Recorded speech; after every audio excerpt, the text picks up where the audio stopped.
The sharp crack of Brandon Hayes's knuckles against the wooden library table made Sarah Mitchell's heart skip.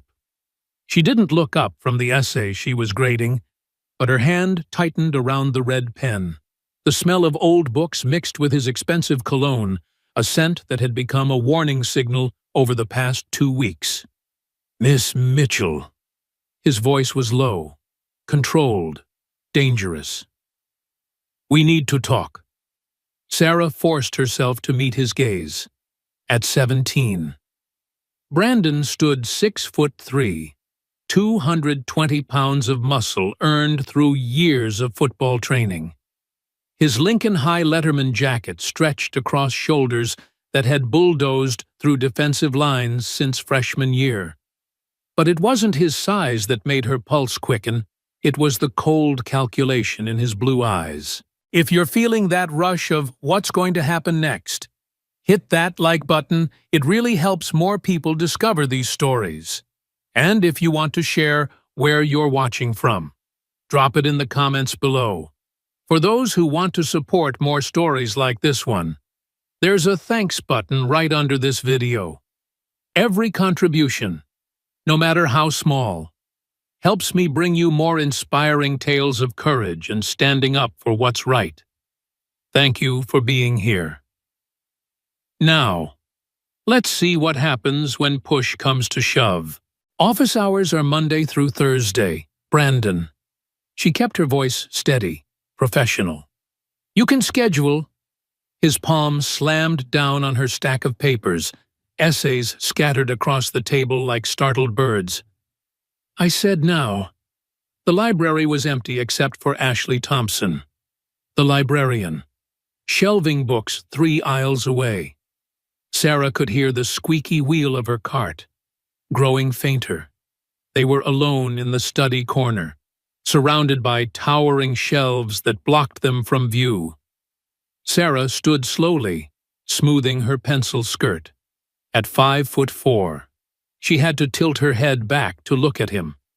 24 years old, fresh out of her teaching certification, newest faculty member at Lincoln High. Everything about her screamed vulnerable, from her slight frame to her soft voice to the way her hands trembled slightly as she gathered the scattered papers. But Brandon didn't know about Tuesday nights at Gracie Jiu-Jitsu Academy. He didn't know about the brown belt folded carefully in her gym bag. He didn't know that beneath the floral blouse and cardigan, muscle memory from 6 years of training waited like a coiled spring. I know what you did, Brandon said, stepping closer. The fluorescent lights cast harsh shadows across his jaw. That report you filed, big mistake. Sarah's mind flashed back to last Thursday. 32 essays on The Great Gatsby, and one that stood out not for its insight, but for its perfection. Too perfect. A quick Google search had confirmed her suspicions. Brandon Hayes had purchased his essay from a premium writing service. Word for word plagiarism, down to the peculiar interpretation of the green light as capitalist optimism. She'd stared at her computer screen for an hour that night, knowing what she had to do and dreading it. Brandon Hayes wasn't just any student. His father, Marcus Hayes, had played 8 seasons in the NFL before becoming Denver's most successful car dealership owner. The Hayes family name was etched on the stadium scoreboard, the library wing, the new science lab. Their donations kept Lincoln High's athletic program among the state's best. But Sarah had submitted the academic integrity report anyway, because that's what teachers did. That's what was right. I followed protocol, Sarah said, proud that her voice didn't shake. Plagiarism is a serious... Plagiarism, Brandon laughed, but there was no humor in it. You think you're going to ruin my future over some stupid essay? You know what's riding on this semester, my GPA, my scholarship to Colorado State. He moved around the table, blocking her path to the main aisle. Sarah's training kicked in automatically. She shifted her weight to the balls of her feet. hands relaxed at her sides. Control the distance. Stay calm. Breathe. Your academic performance is your responsibility, she said. I'm just doing my job. Your job? His face flushed red. Your job is to teach, not play detective. You've been here, what? 2 months. You don't understand how things work at Lincoln. Sarah remembered her first day, walking into room 201 with such hope. The students had tested her immediately, talking over her soft voice, ignoring her assignments, betting on how long she'd last. The previous English teacher had quit mid-semester. They'd informed her gleefully. Nervous breakdown, some said. Others whispered darker rumors. But Sarah had persevered. She'd won them over with patience and genuine care, staying late to tutor struggling students, bringing homemade cookies during exam week, sharing her own struggles with literature when she was their age. By October, even the troublemakers were participating in class discussions. Everyone except Brandon Hayes. He'd sat in the back row, football teammates flanking him like bodyguards, never disruptive enough to warrant discipline. But his presence was a constant weight.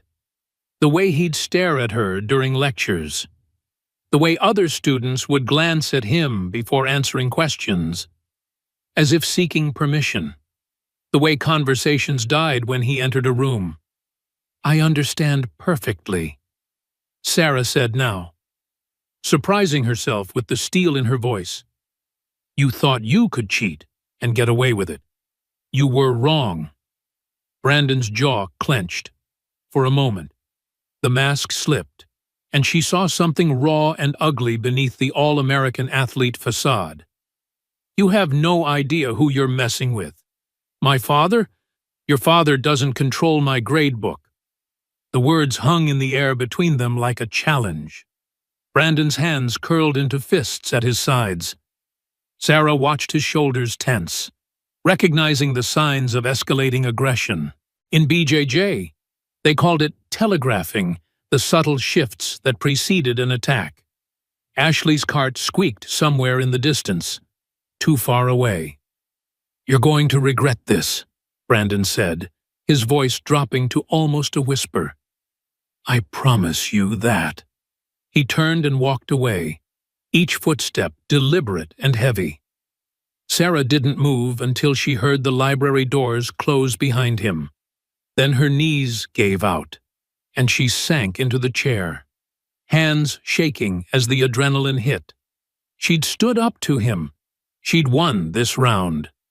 But the look in his eyes before he left, that wasn't defeat. That was a promise. The next morning, Sarah arrived to find Principal Robert Williams waiting by her classroom door. At 55, Williams looked every year of his 3 decades in education.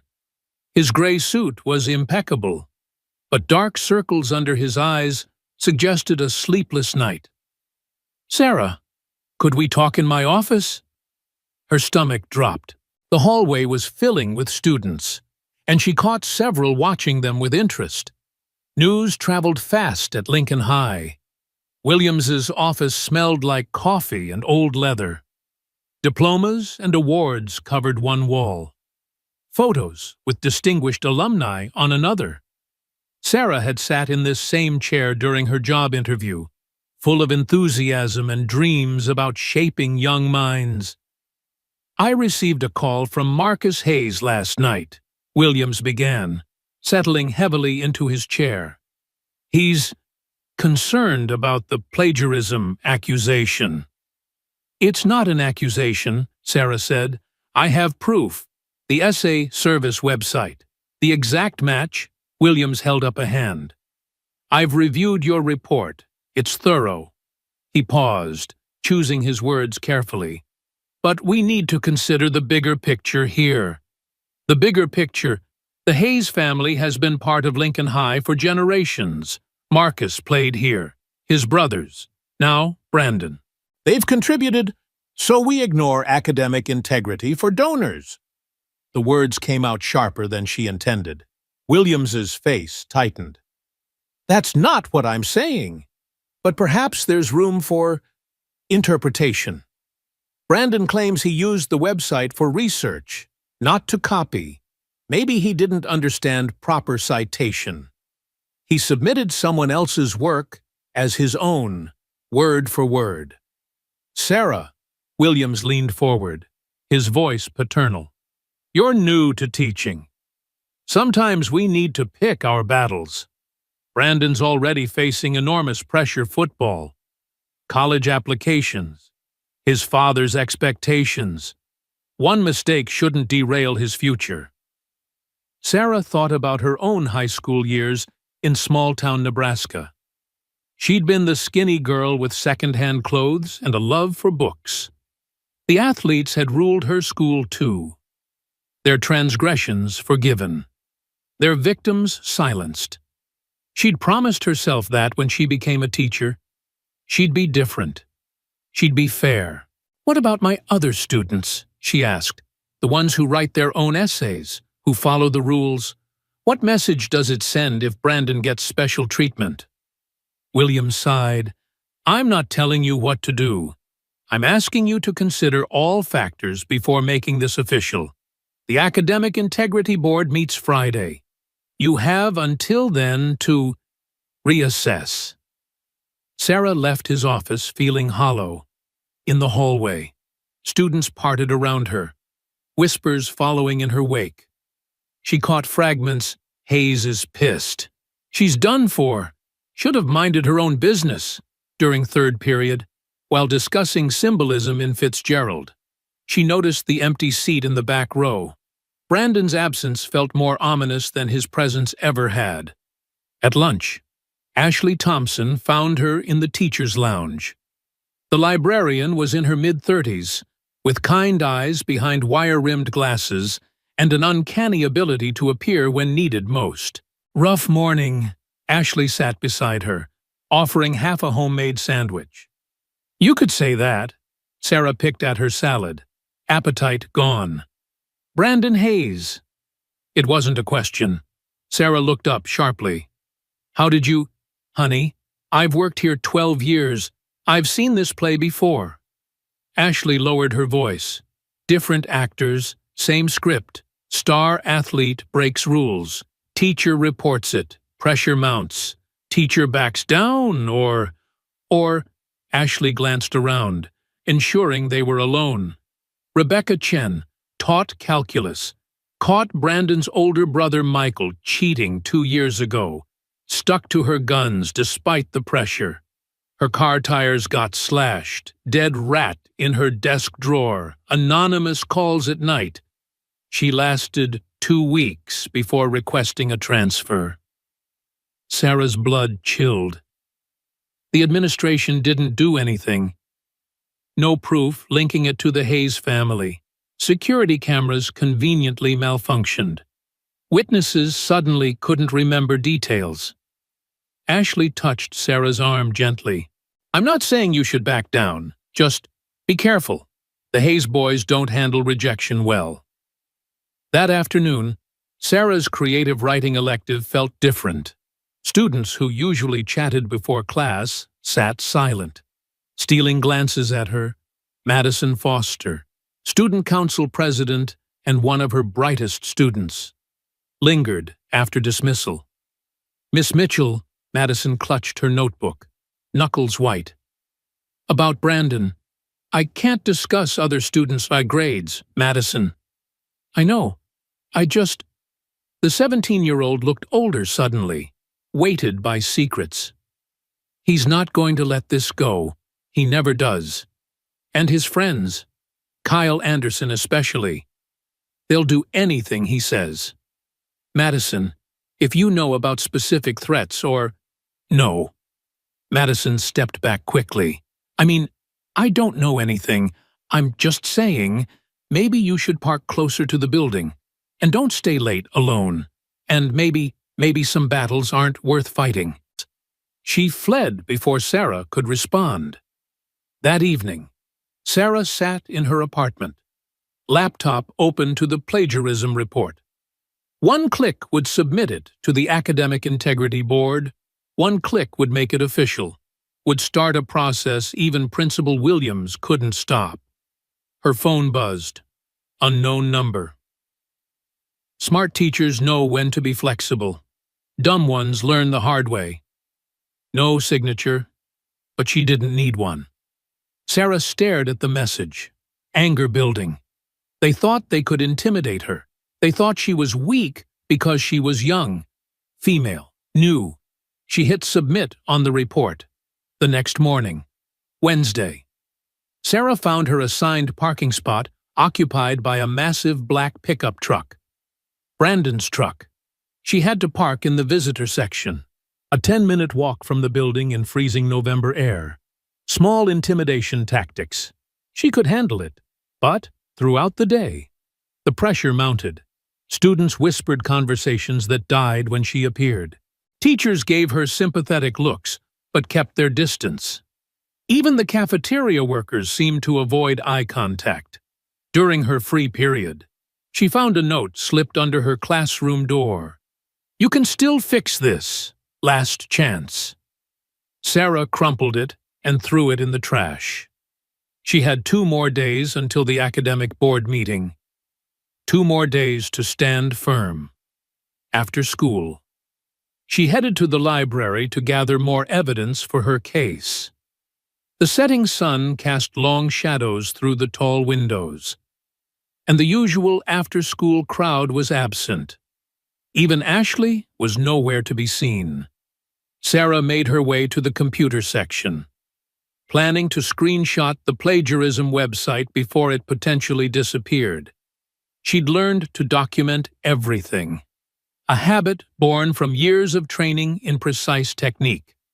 In BJJ, details mattered: grip placement, weight distribution, timing. The same principle applied here. She was deep in concentration when she heard the main doors close. The automatic lock engaged with a soft click that seemed to echo in the sudden silence. "Library's closed," a familiar voice called out. Sarah's head snapped up. Brandon stood by the entrance. Kyle Anderson beside him. Both wore their football jackets, hoods up despite being indoors. The security camera in the corner, she noticed, had been turned to face the wall. "Ashley left early," Brandon said, moving closer with casual menace. "Family emergency. Funny how those happen sometimes." Sarah stood slowly, mind calculating distances and exits. The main doors were blocked. The emergency exit was on the far wall, past rows of shelves. Her phone was in her bag, 3 tables away. "We just want to talk," Kyle said, but his grin suggested otherwise. Where Brandon was controlled fury, Kyle was barely leashed violence, smaller than his friend but meaner, with a reputation for dirty plays that somehow never drew penalties. "Then talk," Sarah said. Proud, her voice remained steady. Brandon approached until only a study table separated them. This close. She could see the vein pulsing in his temple, the white-knuckled grip he had on control. "You think you're some kind of hero?" he asked, "teaching us about integrity and honor. You don't know anything about the real world." "I know cheating is wrong." "Wrong," Brandon laughed bitterly.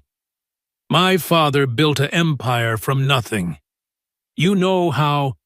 By doing whatever it took, by being stronger than everyone else, by not letting anyone stand in his way." He moved around the table, and Sarah mirrored him, maintaining distance. Her bare feet would have better grip than her heels, but kicking them off would signal fear. Not yet. "That's not strength," she said. "That's bullying." "Call it whatever you want." Brandon's voice dropped. "But it works, and you're about to learn that lesson." Kyle had circled to her other side, Classic pincer movement. Sarah's instructor's voice echoed in her mind. When outnumbered, create angles, use the environment. Stay calm. The report's already filed, she said. Hurting me won't change that. Hurt you? Brandon's eyes widened in mock innocence. We're just talking, right? Kyle, just a friendly conversation about how Miss Mitchell realized she made a mistake. How she's going to tell the board it was all a misunderstanding. I won't lie for you. Then you'll suffer for the truth. The threat hung in the air like smoke. Sarah felt her heart racing but forced her breathing to remain steady. In through the nose. Out through the mouth. Just like before a match. You know what your problem is, Brandon continued, stalking closer. You think rules matter, you think fairness matters, but the only thing that matters is power. And right now, you have none. Sarah thought about all the students who'd confided in her about bullying, about pressure, about feeling powerless in a system rigged against them. She thought about Madison's fearful eyes, about Rebecca Chen's exile, about every teacher who'd chosen silence over justice. You're wrong, she said quietly. Standing up to people like you, that's real power. Brandon's face contorted with rage. In one explosive movement, he lunged forward, hand reaching for her collar. Brandon's hand closed around Sarah's collar, fingers twisting the fabric as he drove her backward. Her spine hit the bookshelf hard, and copies of Shakespeare tumbled around them like paper rain. His face was inches from hers, breath hot with rage. You think you're tough, he snarled, pushing harder. You're nothing, just another teacher who needs to learn her place. Sarah's hands found his wrist. 6 years of muscle memory kicked in before conscious thought. Her fingers wrapped around the joint in a specific grip, thumb on the inside. Fingers creating a C shape around the bones. Brandon was still talking, still threatening, not noticing the subtle shift in her stance. My father owns half this town. One phone call, and you'll never teach again. Not here, not anywhere. You hearing me? I hear you, Sarah said calmly. Too calmly. That's when Brandon noticed something was wrong. Her grip on his wrist hadn't been defensive. It was technical, precise. And her eyes, the fear was gone, replaced by something he'd never seen in a victim before. Focus. Sarah rotated her hips, dropping her weight while maintaining the grip. The wrist lock engaged like a key turning in a lock. Brandon's eyes went wide as physics betrayed him. His stronger muscles meant nothing against proper leverage applied to small joints. What are you? She stepped back and twisted. The human wrist wasn't designed to bend that direction. Brandon's cocky sneer transformed into shock. Then pain. His knees buckled as his body instinctively followed the lock to avoid injury. Let go! He dropped to one knee, then both, his free hand slapping the ground. You're breaking it. I'm controlling it, Sarah corrected, maintaining steady pressure. Big difference, something you'd understand if you knew anything about real strength. Kyle stood frozen, mouth hanging open. He'd seen Brandon level linebackers, bench press 300 pounds, intimidate grown men. But here was Miss Mitchell, 5'4", 120 pounds soaking wet, dropping their enforcer like a sack of flour. Kyle, Brandon's voice cracked with pain and humiliation. Get her off me. Kyle took a step forward, then stopped. Something in Sarah's posture warned him. She'd handled Brandon like a professional, not a lucky amateur. His street smarts, honed through years of backing Brandon's plays, screamed danger. I can't. Man, she'll mess me up too, You coward! Tears streamed down Brandon's face now. Macho facade completely shattered. The golden boy of Lincoln High was on his knees, crying in the library. Controlled by the English teacher everyone thought was weak, Sarah leaned down slightly, keeping the lock secure. Here's what's going to happen. I'm going to let go. You're going to stand up, collect your friend, and leave. The plagiarism report stays filed. You face the consequences of your actions like the adult you claim to be. Understood. You can't, my father will. She applied a fraction more pressure. Brandon yelped. Your father doesn't scare me. You don't scare me. The only thing that scares me is letting students think they can buy their way out of accountability. She paused. Now, are we understanding each other? Yes, Brandon gasped. Yes, okay, I understand. Sarah released the lock and stepped back smoothly, hands returning to a ready position. Brandon scrambled away from her, cradling his wrist.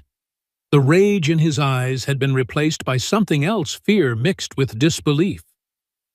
You're crazy, he said, voice shaking.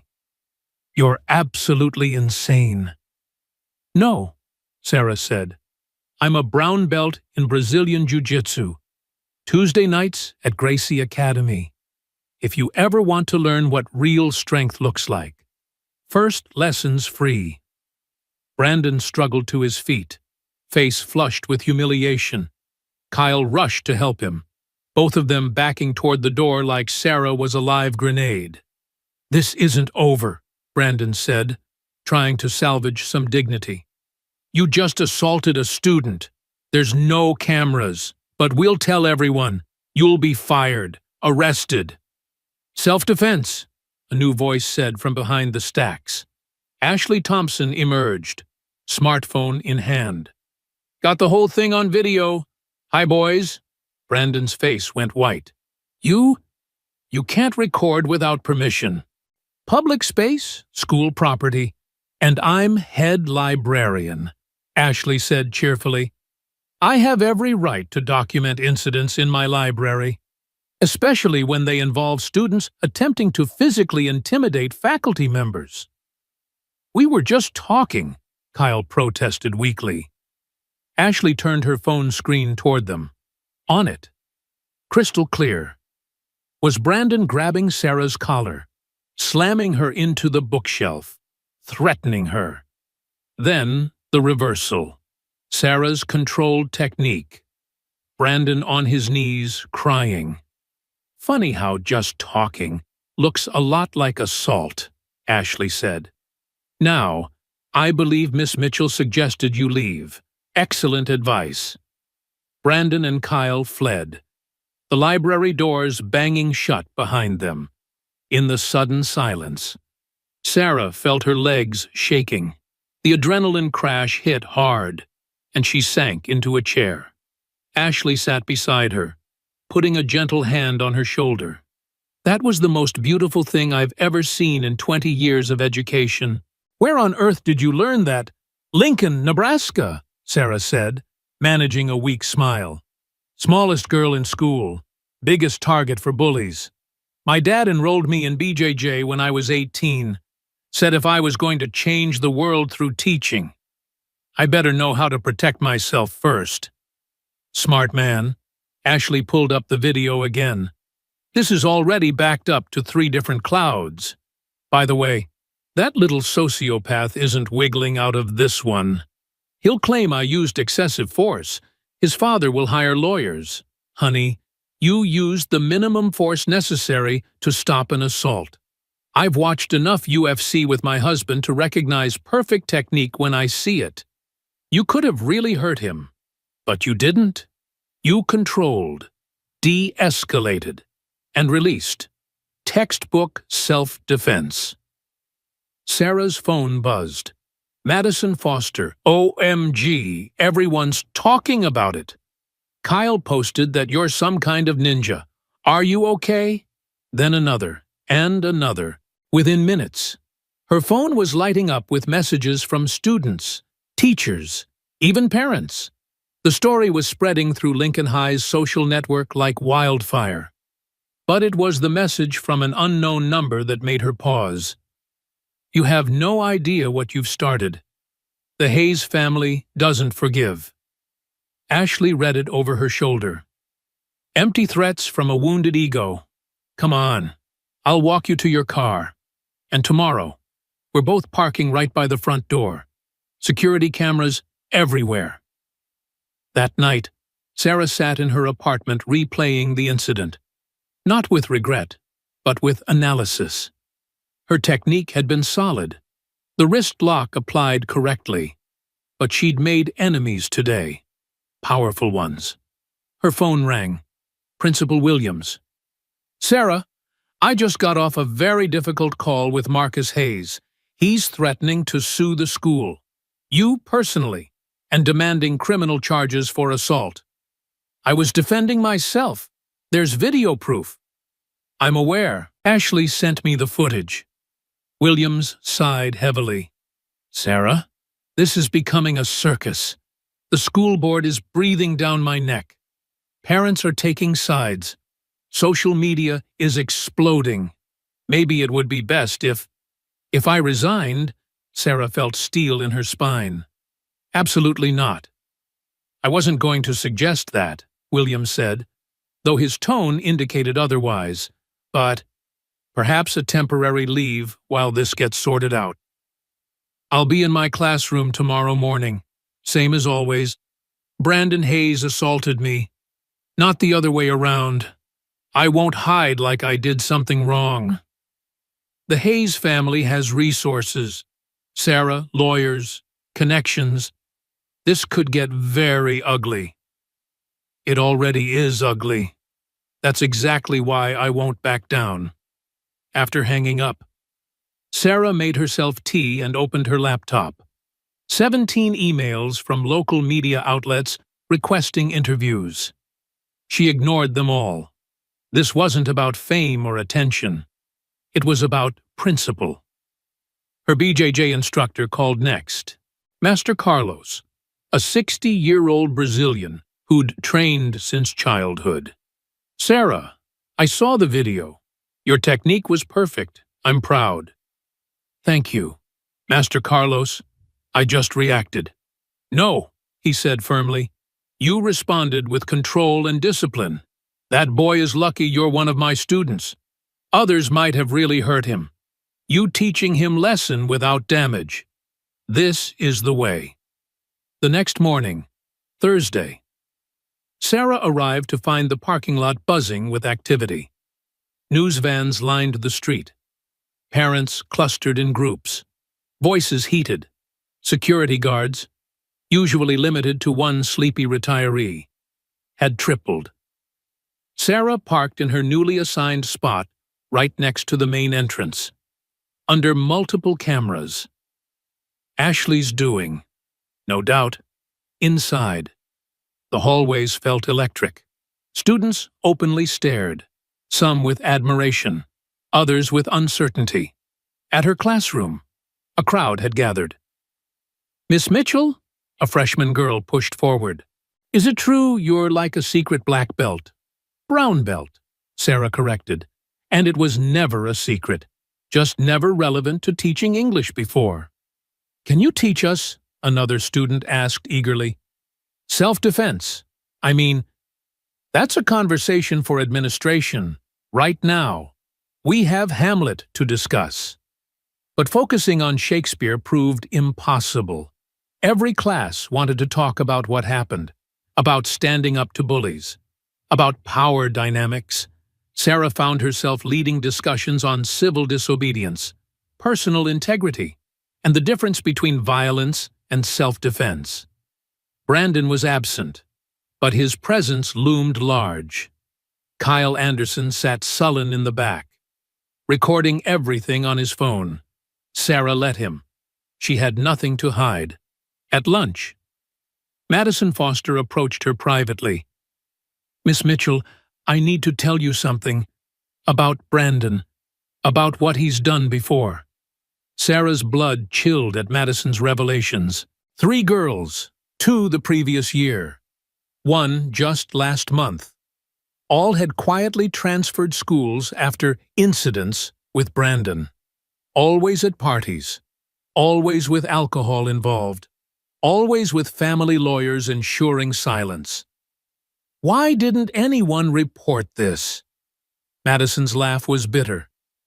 To who his uncle is on the school board, his father golfs with the chief of police, his family's law firm represents half the town. The girls who tried to speak up were labeled troublemakers, liars, attention seekers. Their families were threatened with lawsuits. But you have names, details. I have everything. Madison pulled out a folder. I've been documenting for months, hoping someone would finally stand up to him. When I heard what you did, Miss Mitchell, you're the first adult who didn't back down. The first one who fought back. Sarah stared at the folder. Dates, names, witness accounts. A pattern of predatory behavior enabled by wealth and power. Madison, this is evidence of serious crimes. We need to take this to the police, the same ones who made Katie Chen's assault report disappear. The administration who suggested Jessica Moore was confused about what happened at homecoming. Sarah's mind raced. The plagiarism was nothing compared to this. She'd kicked a hornet's nest, thinking it was about academic integrity, but the rot went much deeper. There has to be someone. The district superintendent, the state board, the media. The media is already here, Madison pointed out. Thanks to that video of you defending yourself. Miss Mitchell, you have their attention. People are listening. If you speak up now, with this evidence, I'd be painting an even bigger target on my back. Maybe, or maybe you'd be giving voice to all the victims who were silenced. Maybe you'd be the hero we need. That afternoon, Sarah taught with the folder locked in her desk drawer, its weight heavier than mountains.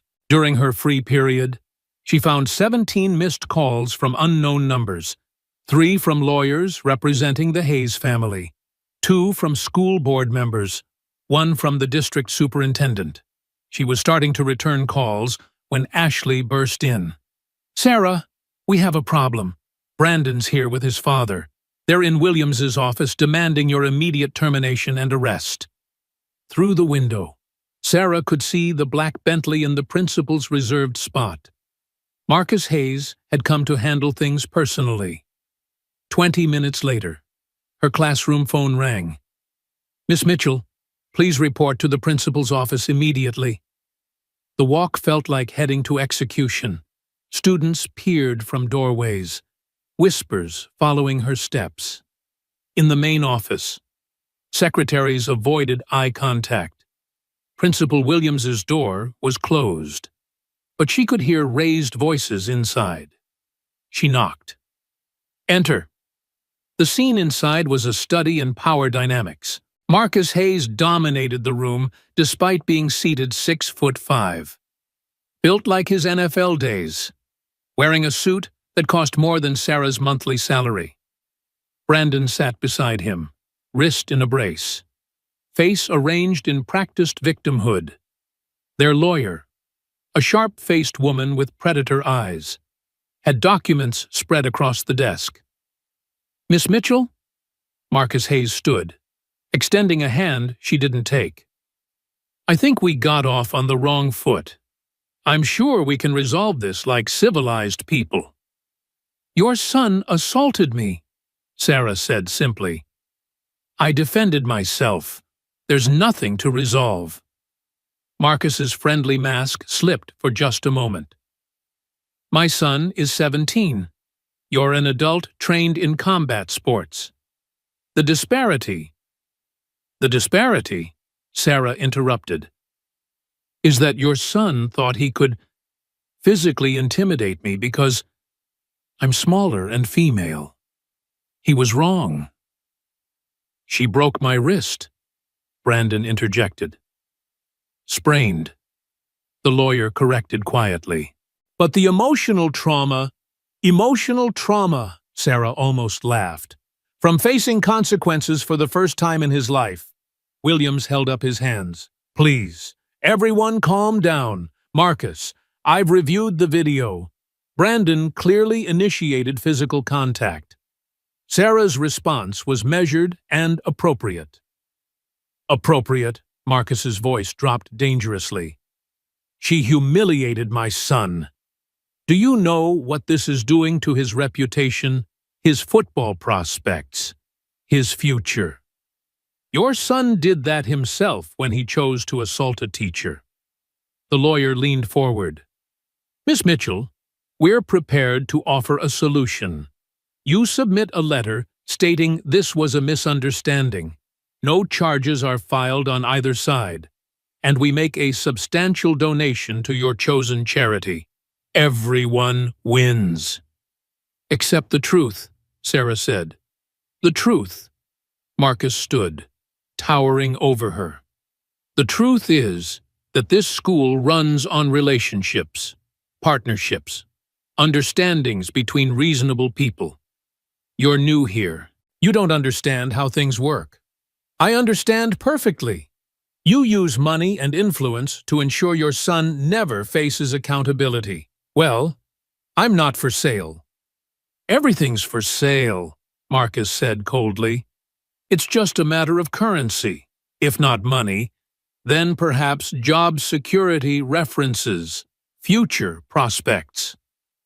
How far are you willing to take this, Miss Mitchell? Sarah thought about Madison's folder, about the girls who'd been silenced, about every student watching to see if integrity meant anything in the face of power. As far as necessary, she said. The meeting ended with threats of lawsuits and warnings about her future in education. Sarah left with her head high but her stomach churning. In the hallway, Madison waited. I heard raised voices, Madison said. Are you okay? I need to think, Sarah admitted. This is bigger than just Brandon now. It always was. The question is, what are you going to do about it? That evening, Sarah sat in her apartment with two paths before her. Accept the Hayes family's deal, keep her job, maintain the status quo, or fight, knowing she might lose everything. Her phone rang. Master Carlos again. Sarah, I heard you had difficult meeting. You want talk? Master, when you first started teaching, did you ever face something like this? Having to choose between what's safe and what's right. Carlos was quiet for a moment. When I came to America, many people said Brazilian Jiu-Jitsu was fake, inferior. They wanted me to water down, make easy for Americans. I refuse. I teach real art, real discipline. Some students leave, some gyms fail, but the ones who stay, who learn properly, they change world, you understand? I think so. Good. Remember, Jiu-Jitsu is not about being strongest, is about using opponents' force against them. This Hayes family, they have much force, much aggression, but aggression without discipline is weakness. You use their force. You show truth. After hanging up, Sarah made her decision.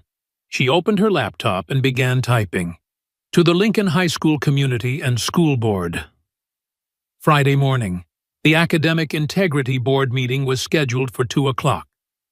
But by 9 a.m., Sarah's letter had been shared hundreds of times. She'd included everything, the plagiarism, the assault, the attempted cover-up. She'd been careful with Madison's information, protecting the victims' identities while establishing a clear pattern of behavior. The response was immediate and explosive. #StandWithSarah began trending locally. Parents who'd been silent started speaking up. Former students shared their own stories about the Hayes family's influence. By noon, the parking lot was packed. Media, parents, students, community members. The quiet academic board meeting had transformed into a public reckoning. Sarah sat in her classroom, trying to focus on grading papers while the storm raged outside. Ashley brought her lunch and updates. 3 school board members have recused themselves due to conflicts of interest. The superintendent is driving down from Denver, and Sarah, Ashley's eyes sparkled, 7 more girls have come forward. Your courage gave them voice. At 1:45, Sarah walked toward the board meeting. The hallway was lined with students. Many she didn't even teach.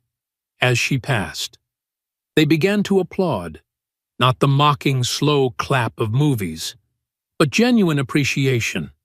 Some held signs, "Integrity matters. Teachers deserve safety." No more silence. Madison fell into step beside her. Whatever happens in there, you've already won. You showed us that standing up is possible. The boardroom was packed beyond capacity. Marcus Hayes sat in the front row, surrounded by lawyers. Brandon was notably absent, his lawyer claiming emotional distress prevented attendance. The board president, Dr. Patricia Winters, called for order. We're here to address the academic integrity violation filed by Miss Sarah Mitchell against Brandon Hayes. However, given recent events, the scope has expanded. What followed was 4 hours of testimony, evidence, and heated debate. Sarah presented her case calmly, supported by video evidence and documentation. The Hayes lawyers attacked her credentials, her motives, her violent response. But then the other voices began. Madison, reading statements from assault victims. Ashley, detailing years of witnessed intimidation. Teachers who'd been too scared to speak before. Parents whose children had suffered under the Hayes reign of terror. Marcus Hayes grew redder with each testimony, his lawyers increasingly frantic in their objections, but the dam had broken. Truth, held back by fear and money for so long, flooded forth. When the board voted, it was unanimous. Brandon Hayes would face full academic consequences for plagiarism. The assault charges would be forwarded to law enforcement. A full investigation into the culture of intimidation at Lincoln High would begin immediately. Security escorted the Hayes family out as the room erupted in cheers. Sarah found herself surrounded by students, teachers, and parents, all wanting to thank her, to share their stories, to be part of the change. English at Lincoln High. Her classes would be packed. Her students eager to learn from someone who'd shown them that integrity wasn't just a vocabulary word, it was a way of life. The bullies had tried to drag her down. Instead, she'd lifted an entire community up with perfect technique.